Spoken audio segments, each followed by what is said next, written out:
नमस्कार दोस्तों, स्टोरी 0.2 ध्यानपूर्वक सुने और चैनल पर नए हैं तो स्टोरी 0.2 चैनल को सब्सक्राइब कर लें ताकि मेरा भी हौसला बना रहे आपको इसी तरह ज्ञानवर्धक कहानियां सुनाते रहने का। तो चलिए कहानी शुरू करते हैं। मनाली की खूबसूरत वादियों में सिया नाम की एक लड़की रहती थी।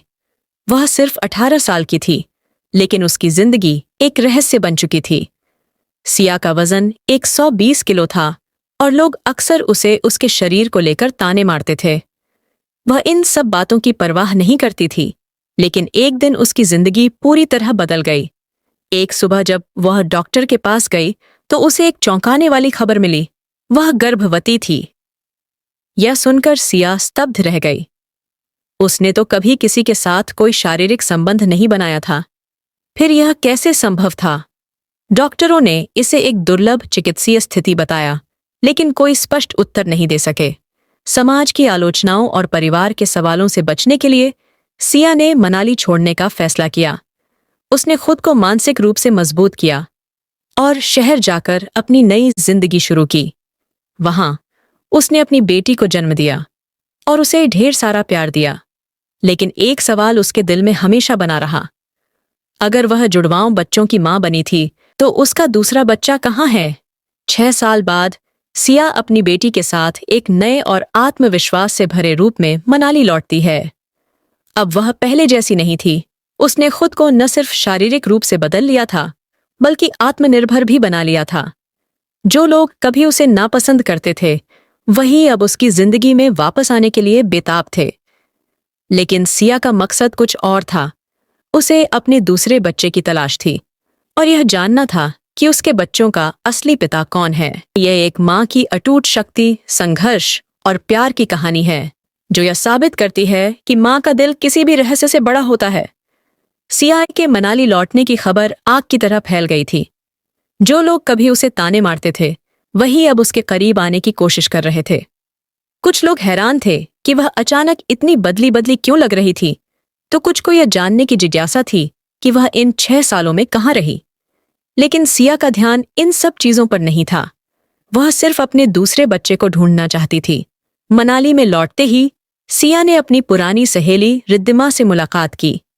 रिद्धिमा ही एकमात्र इंसान थी जिसने सिया का हमेशा साथ दिया था। जब सिया ने उसे अपने जुड़वाओं बच्चे के बारे में बताया तो रिद्धिमा चौंक गई। सिया, अगर तुझे जुड़वाओं बच्चे हुए थे तो दूसरा बच्चा गया कहाँ? रिद्धिमा ने चिंतित होकर पूछा। यही तो मुझे पता लगाना है। हॉस्पिटल के रिकॉर्ड में सिर्फ मेरी बेटी का जिक्र था, लेकिन मुझे पूरा यकीन है कि मैंने 2 बच्चों को जन्म दिया था।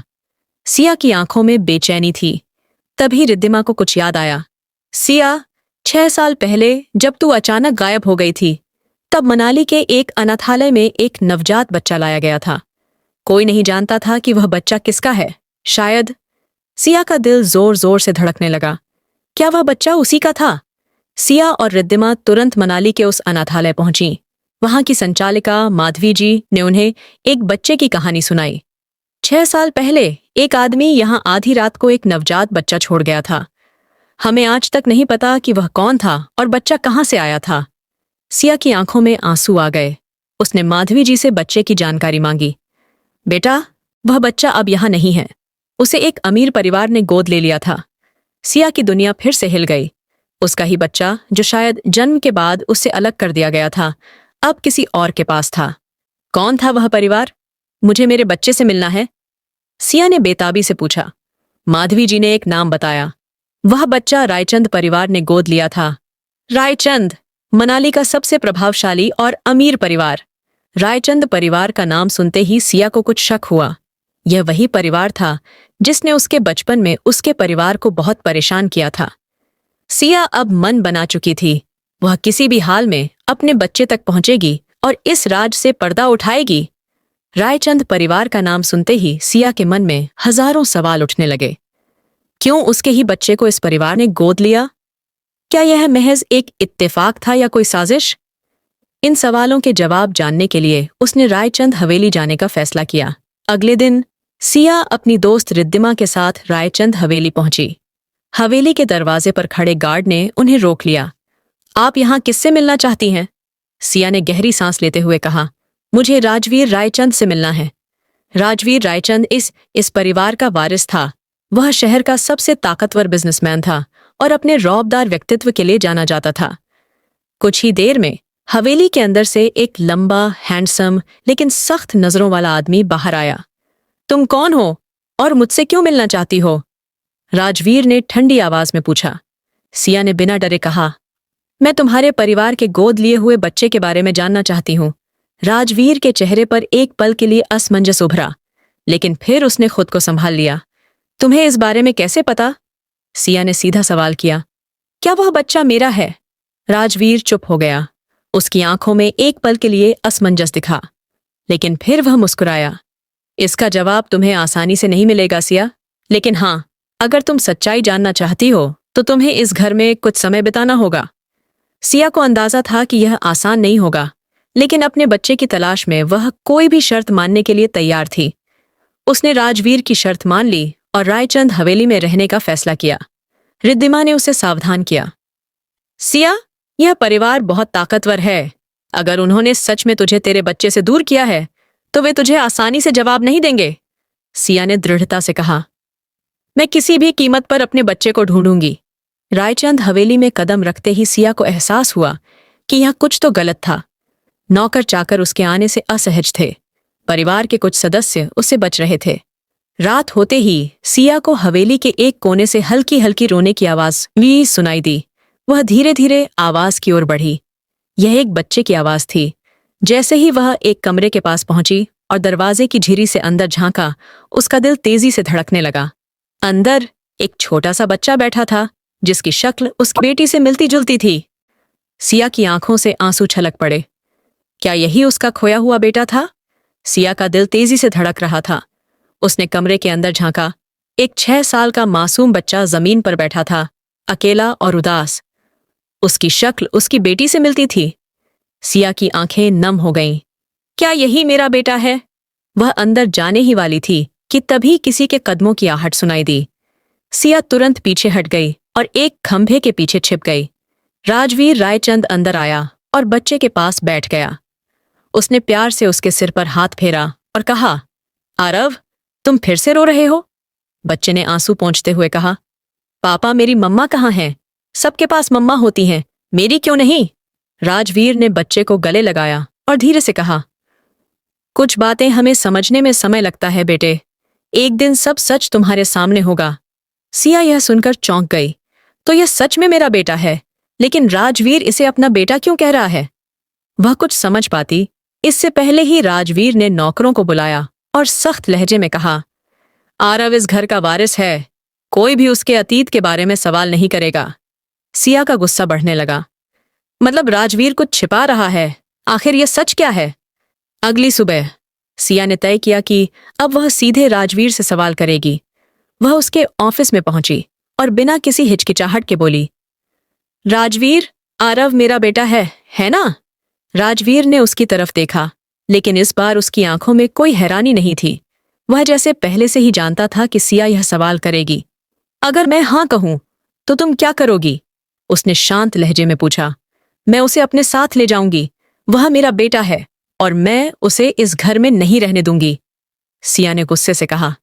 राजवीर अपनी कुर्सी से उठा और धीरे धीरे उसके पास आया। और अगर मैं कहूं कि आरव को इस घर से ले जाना इतना आसान नहीं होगा? सिया चौंक गई। तुम्हारा मतलब क्या है? राजवीर ने गहरी सांस लेते हुए कहा। तुम सिर्फ आधा सच जानती हो सिया। पूरा सच जानने के लिए तुम्हें अपने अतीत में वापस जाना होगा।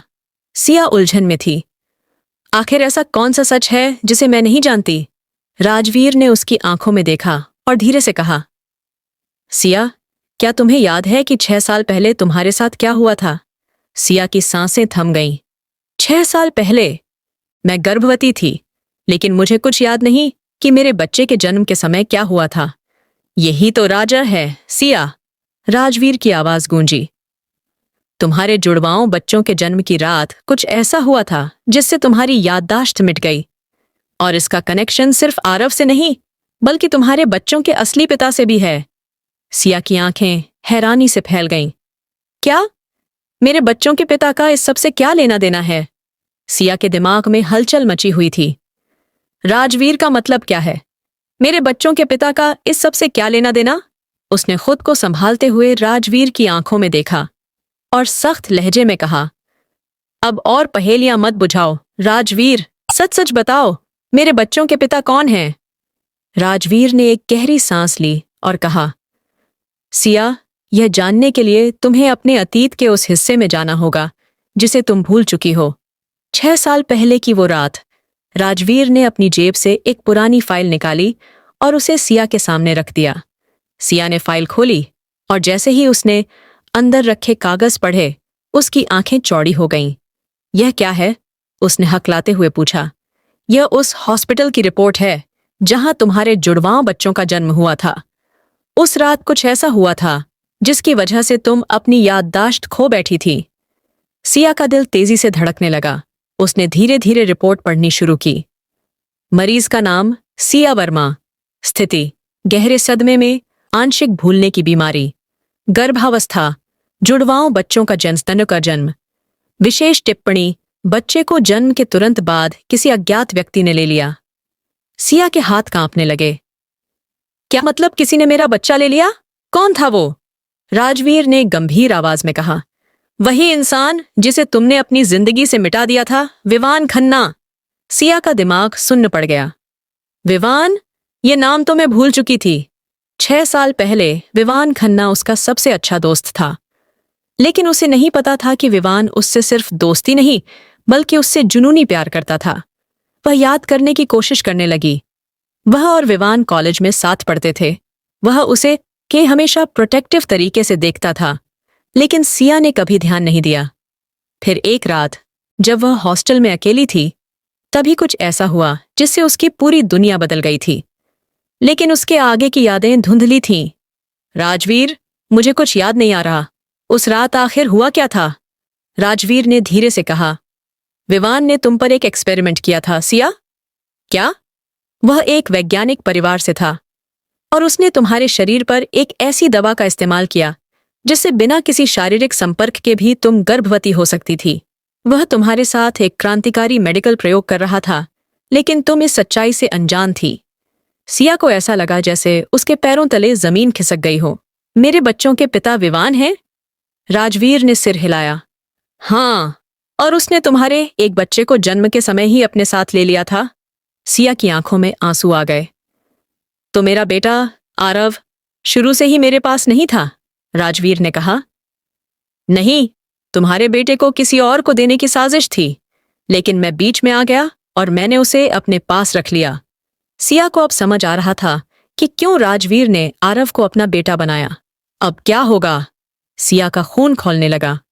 उसने अपने बच्चे के लिए 6 साल तक तकलीफ सही थी और अब उसे पता चला कि यह सब किसी की साजिश थी। अब मैं चुप नहीं बैठूंगी राजवीर, मुझे मेरा दूसरा बच्चा भी चाहिए। मुझे विवान खन्ना तक पहुंचना होगा। राजवीर ने कहा। तुम जितना सोच रही हो यह उतना आसान नहीं होगा सिया।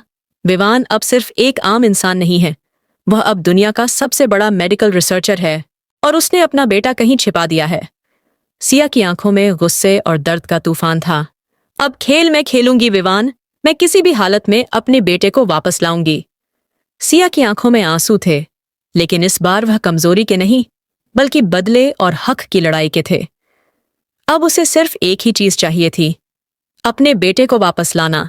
राजवीर ने सिया को बताया कि विवान अब एक नामी मेडिकल साइंटिस्ट बन चुका है और वह दुनिया के अलग अलग देशों में रिसर्च कर रहा है, लेकिन उसका असली ठिकाना कोई नहीं जानता था।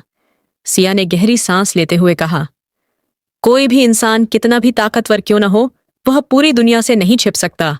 मैं उसे खोज कर रहूंगी। राजवीर ने कहा, अगर तुम सच में विवान तक पहुंचना चाहती हो तो हमें मनाली छोड़ना होगा। विवान की सबसे आखिरी लोकेशन मुंबई थी। सिया ने बिना समय गंवाए फैसला किया। तो मैं मुंबई जा रही हूं। लेकिन जैसे ही सिया ने अपना सामान पैक करना शुरू किया, हवेली में अजीब घटनाएं होने लगीं।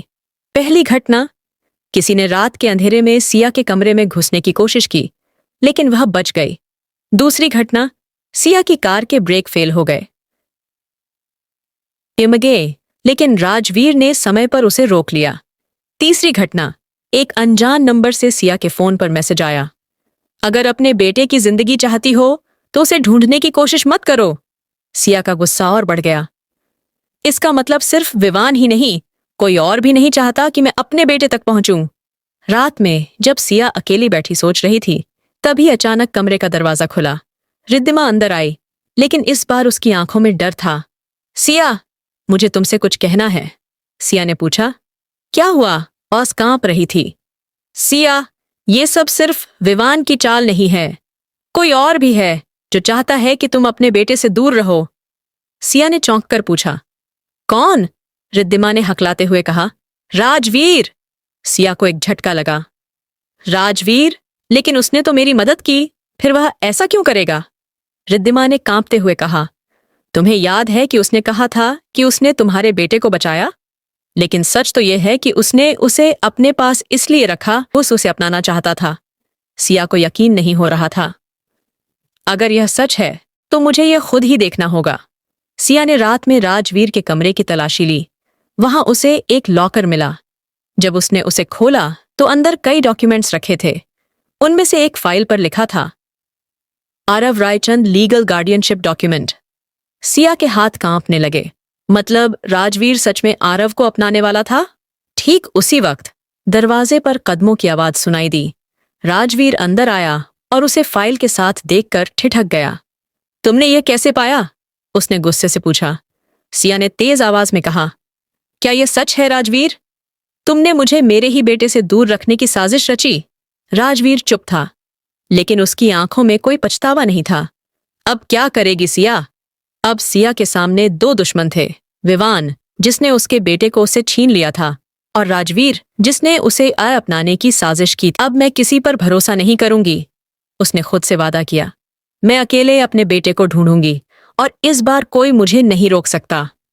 राजवीर के धोखे के बाद सिया ने खुद को कमजोर नहीं पड़ने दिया। अब उसका एक ही मकसद था, अपने बेटे को ढूंढना और इस खेल में शामिल हर झूठ को बेनकाब करना। अगली सुबह वह बिना किसी को बताए मुंबई के लिए निकल पड़ी। लेकिन जैसे ही वह रेलवे स्टेशन पहुंची, उसे महसूस हुआ कि कोई उसका पीछा कर रहा था। जैसे ही ट्रेन में बैठने वाली थी, एक अजनबी शख्स उसके पास आया और धीमी आवाज में बोला, अगर तुम अपने बेटे को बचाना चाहती हो तो मुझे फॉलो करो। सिया ने चौंक कर उसकी ओर देखा। वह लंबा, कठीला और रहस्यमयी था। उसकी आंखों में एक अजीब सा डरावना आत्मविश्वास था। तुम कौन हो? सिया ने सख्ती से पूछा। वह हल्का मुस्कुराया। मेरा नाम अर्जुन है और मैं जानता हूं कि विवान तुम्हारे बेटे को कहाँ छिपा रहा है। सिया की आंखें चौड़ी हो गईं। क्या तुम सच कह रहे हो? अर्जुन ने धीरे से कहा। तुम्हारे पास समय बहुत कम है सिया। अगर तुमने जल्द फैसला नहीं लिया तो तुम्हारा बेटा हमेशा के लिए खो जाएगा। सिया के पास कोई और रास्ता नहीं था। वह अर्जुन के साथ जाने को तैयार हो गई। अर्जुन उसे मुंबई की एक पुरानी बिल्डिंग में ले गया। अंदर जाते ही सिया को सामने एक व्हाइट बोर्ड दिखा, जिस पर विवान खन्ना का नाम और उसकी कंपनी खन्ना बायोटेक लिखा था। अर्जुन ने कहा, विवान सिर्फ एक साइंटिस्ट नहीं है, वह एक खतरनाक गेम खेल रहा है और इस खेल का हिस्सा तुम्हारा बेटा भी है। सिया का खून खौल उठा। तुम्हें इतना सब कैसे पता? अर्जुन की आंखों में अंधेरा था। क्योंकि कभी मैं भी इसी खेल का हिस्सा था। अर्जुन ने खुलासा किया कि विवान ने सिर्फ सिया पर ही नहीं, बल्कि कई और महिलाओं पर भी मेडिकल एक्सपेरिमेंट किए थे। वह एक ऐसे सुपरह्यूमन प्रोजेक्ट पर काम कर रहा था, जिसमें खास जेनेटिक बदलाव किए गए बच्चों को जन्म दिलाया जाए। तुम्हारे जुड़वांव बच्चे इस प्रोजेक्ट के पहले सफल केस थे। सिया के होश उड़ गए। मतलब यह सिर्फ मेरा ही नहीं, बल्कि कई और मासूमों का भी शोषण कर रहा है। अर्जुन ने सिर हिलाया। और इसी वजह से मुझे उसकी टीम से अलग होना पड़ा। मैं नहीं चाहता था कि और बच्चों की जिंदगियां बर्बाद हों। सिया का फैसला अब होगा असली खेल। अब सिया के सामने दो रास्ते थे। एक, सीधे विवान के पास जाकर अपने बेटे की सच्चाई उगलवाना, उसकी पूरी साजिश को बेनकाब करके उसे कानून के हवाले करना। लेकिन सिया ने तीसरा रास्ता चुना। मैं पहले अपने बेटे को बचाऊंगी, फिर विवान को खत्म करूंगी। अर्जुन ने उसकी आंखों में आग देखी और मुस्कुरा दिया। तो फिर तैयार हो जाओ सिया, यह जंग अब आसान नहीं होगी। सिया अब एक नई ऊर्जा के साथ अपने बेटे को बचाने के मिशन पर थी। अर्जुन ने उसे बताया कि विवान का सीक्रेट लैब खन्ना बायोटेक के अंडरग्राउंड बेसमेंट में था, जहां बाहरी दुनिया का कोई भी व्यक्ति नहीं पहुंच सकता था। सिया ने दृढ़ता से कहा, मुझे किसी भी हालत में वहां पहुंचना होगा। अर्जुन ने उसकी आंखों में जुनून देखा और कहा, हम सीधे अंदर नहीं जा सकते। पहले हमें विवान के सबसे खास आदमी से जानकारी निकालनी होगी। मेहता। डॉक्टर मेहता से पहला सामना। अर्जुन और सिया रात के अंधेरे में एक होटल के बाहर छिपे हुए थे। वहां से मेहता को पकड़ना उनका पहला लक्ष्य था। जैसे ही मेहता अपनी कार में बैठा, अर्जुन ने आगे बढ़कर उसके ड्राइवर को बेहोश कर दिया और खुद ड्राइविंग सीट पर बैठ गया। सिया पीछे की सीट पर झटके से बैठी और चाकू उसकी गर्दन पर रखते हुए बोली, बोलो, मेरे बेटे को कहाँ छिपाया गया है? डॉक्टर मेहता कांपते हुए बोला, मुझे कुछ नहीं पता। विवान बहुत चालाक है, वह कभी भी किसी को पूरी जानकारी नहीं देता। सिया ने गुस्से से उसका कॉलर पकड़ लिया। मुझे आधी जानकारी भी चलेगी, बोलो वरना, डॉक्टर मेहता ने डरते हुए कहा। खन्ना बायोटेक के बेसमेंट में एक सीक्रेट लैब है, लेकिन वहां सिर्फ फिंगरप्रिंट स्कैनर से एंट्री मिलती है और वह स्कैनर सिर्फ विवान के या उसके खास लोगों के हाथ से ही खुलेगा। सिया ने अर्जुन की तरफ देखा और कहा, अब हमें किसी तरह उस बेसमेंट तक पहुंचना होगा। अगले दिन सिया और अर्जुन ने खन्ना बायोटेक में काम करने वाले कर्मचारियों का वेश धारण किया। सिया ने रिसेप्शनिस्ट का रूप लिया, जबकि अर्जुन ने सिक्योरिटी गार्ड बनकर एंट्री ली। सिया ने अपने कंप्यूटर पर काम करते हुए धीरे से अर्जुन को कहा, हमारे पास ज्यादा समय नहीं है, अगर हमें पकड़ लिया गया तो सब खत्म। अर्जुन ने एक नकली अलार्म ट्रिगर कर दिया, जिससे सभी सिक्योरिटी गार्ड्स बाहर भाग गए। यह सही मौका था। दोनों ने लैब के अंदर घुसने का रास्ता ढूंढ लिया। जैसे ही वे बेसमेंट तक पहुंचे, उन्होंने देखा कि वहां बच्चों के लिए अलग अलग कैप्सूल चेंबर्स बनाए गए थे। सिया का दिल जोरों से धड़कने लगा। क्या इनमें से कोई मेरा बेटा है? तभी पीछे से आवाज आई, मुझे पता था कि तुम यहां आओगी, सिया। विवान खन्ना उनके सामने खड़ा था, अपनी सिग्नेचर मुस्कान के साथ। सिया गुस्से में बोली, मेरा बेटा कहाँ है विवान? विवान ने ठहाका लगाया, मुझे अच्छा लगा कि तुमने खुद ही यहां तक पहुंचने की हिम्मत की, लेकिन अफसोस, अब तुम यहां से जिंदा नहीं जाओगी। क्या सिया अपने बेटे को देख पाएगी? अर्जुन ने गुस्से में विवान पर हमला किया, लेकिन तभी सिक्योरिटी गार्ड्स आ गए और उन्होंने दोनों को पकड़ लिया। सिया छटपटाते हुए चिल्लाई, अगर मेरे बेटे को कुछ हुआ तो मैं तुम्हें छोड़ूंगी नहीं। विवान ने मुस्कुराते हुए कहा, अब बहुत देर हो चुकी है सिया, अब यह बच्चा मेरा है और मैं अपने प्रोजेक्ट को अधूरा नहीं छोड़ूंगा। सिया और अर्जुन को विवान के गार्ड्स ने पकड़ लिया था। वे एक काले अंधेरे कमरे में बंद थे, जहां सिर्फ एक हल्की सी नीली रोशनी जल रही थी। सिया ने गुस्से से दीवार पर मुक्का मारा, नहीं, मैं यहां हार नहीं मान सकती, मेरे बेटे को बचाना ही होगा। अर्जुन ने उसकी तरफ देखा और धीरे से कहा, हमें सोच समझकर चलना होगा, वरना यहां से निकलना मुश्किल होगा। दूसरी तरफ विवान अपने सीक्रेट लैब में बैठा सिया के बेटे को देख रहा था। एक बड़े शीशे के पीछे एक 6 साल का बच्चा खड़ा था। अयान! विवान मुस्कुराया और खुद से बोला, अयान अब सिर्फ मेरा बेटा है, मैं उसे एक परफेक्ट सुपर ह्यूमन बनाने जा रहा हूं। वह एक इंजेक्शन उठाता है और डॉक्टरों को इशारा करता है, टेस्ट शुरू करो। कैसे भागेगी सिया? सिया को एहसास हुआ कि उनके पास ज्यादा समय नहीं है। हमें इस कमरे से निकलना ही होगा, उसने अर्जुन से कहा। अर्जुन ने चारों ओर देखा और धीरे से बोला, मुझे एक आइडिया आया है, अगर हम गार्ड्स को किसी तरह बेवकूफ बना सकें तो हम निकल सकते हैं। तभी सिया के दिमाग में एक प्लान आया। उसने खुद को घायल करने का नाटक किया और जोर से चिल्लाने लगी, मुझे सांस नहीं आ रही, कोई मदद करो। जैसे ही गार्ड अंदर आया, अर्जुन ने उसे पीछे से पकड़ लिया और बेहोश कर दिया। चलो जल्दी भागते हैं, सिया ने कहा। सिया और अर्जुन किसी तरह लैब के अंदर पहुंचे। वहां उन्होंने देखा कि एक कांच के चेंबर में अयान था और डॉक्टर उसे कोई इंजेक्शन लगाने वाले थे। सिया का खून खौल उठा। नहीं, मैं उसे कुछ होने नहीं दूंगी। अर्जुन ने अलार्म सिस्टम को बंद किया और दोनों दौड़ते हुए अयान के पास पहुंचे। अयान! सिया ने पुकारा। बच्चे ने चौंक कर उसकी तरफ देखा, लेकिन उसके चेहरे पर कोई भाव नहीं था। क्या अयान अपनी मां को पहचान पाएगा? विवान ने ठहाका लगाते हुए कहा, अब बहुत देर हो चुकी है सिया, अयान अब तुम्हारा बेटा नहीं रहा, वह अब सिर्फ एक एक्सपेरिमेंट है। सिया के दिल में दर्द उठा। नहीं अयान, मैं तुम्हारी मां हूं। लेकिन अयान की आंखों में कोई भावना नहीं थी। उसने बस एक कोल्ड एक्सप्रेशन के साथ सिया को देखा। विवान ने धीरे से कहा, तुमने उसे खो दिया सिया। सिया की आंखों में आंसू थे, लेकिन वह हार मानने वाली नहीं थी। तुमने मेरा बेटा मुझसे छीन लिया विवान, अब मैं तुम्हारी पूरी दुनिया को बर्बाद कर दूंगी। विवान मुस्कुराया। तो आओ, खेलते हैं ये आखिरी खेल। सिया के दिल में अजीब सा दर्द था। उसकी आंखों के सामने उसका ही बेटा खड़ा था, लेकिन उसकी आंखों में कोई भाव नहीं थे। अयान, मैं तुम्हारी माँ हूं, मुझे पहचानो बेटा। लेकिन अयान बस उसे ठंडी नजरों से देख रहा था, जैसे वह उसे जानता ही न हो। विवान ने ठहाका लगाया। मैंने कहा था ना सिया, तुम्हारा बेटा अब तुम्हारा नहीं रहा। वाकई ये अब मेरी परफेक्ट क्रिएशन है, एक सुपर ह्यूमन जिसके पास ना कोई भावनाएं हैं, ना कोई कमजोरी। सिया गुस्से में आगे बढ़ी, लेकिन तभी अर्जुन ने उसका हाथ पकड़ लिया। अभी नहीं सिया, हमें पहले सही मौके का इंतजार करना होगा।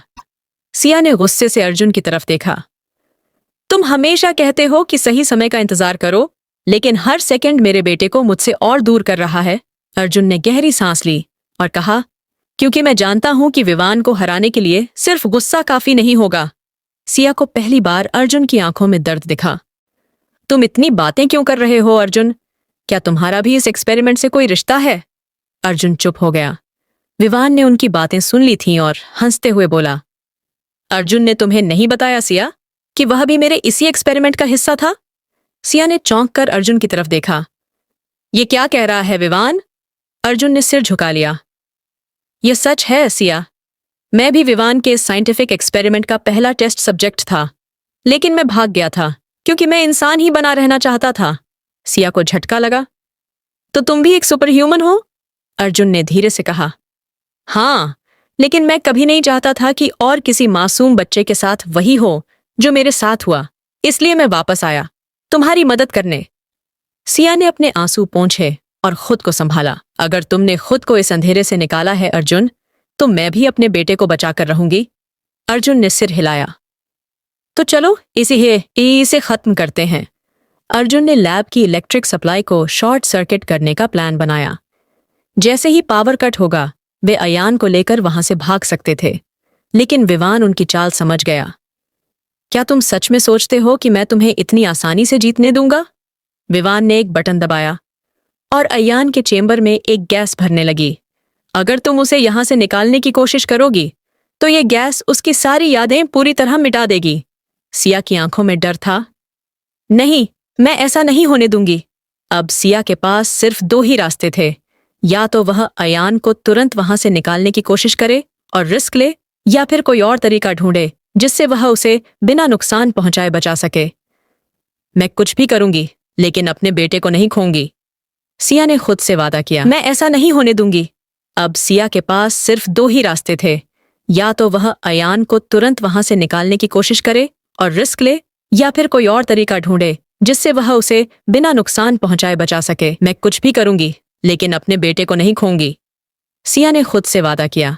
आगे की कहानी जानने के लिए वीडियो को लाइक करें और चैनल को सब्सक्राइब करें।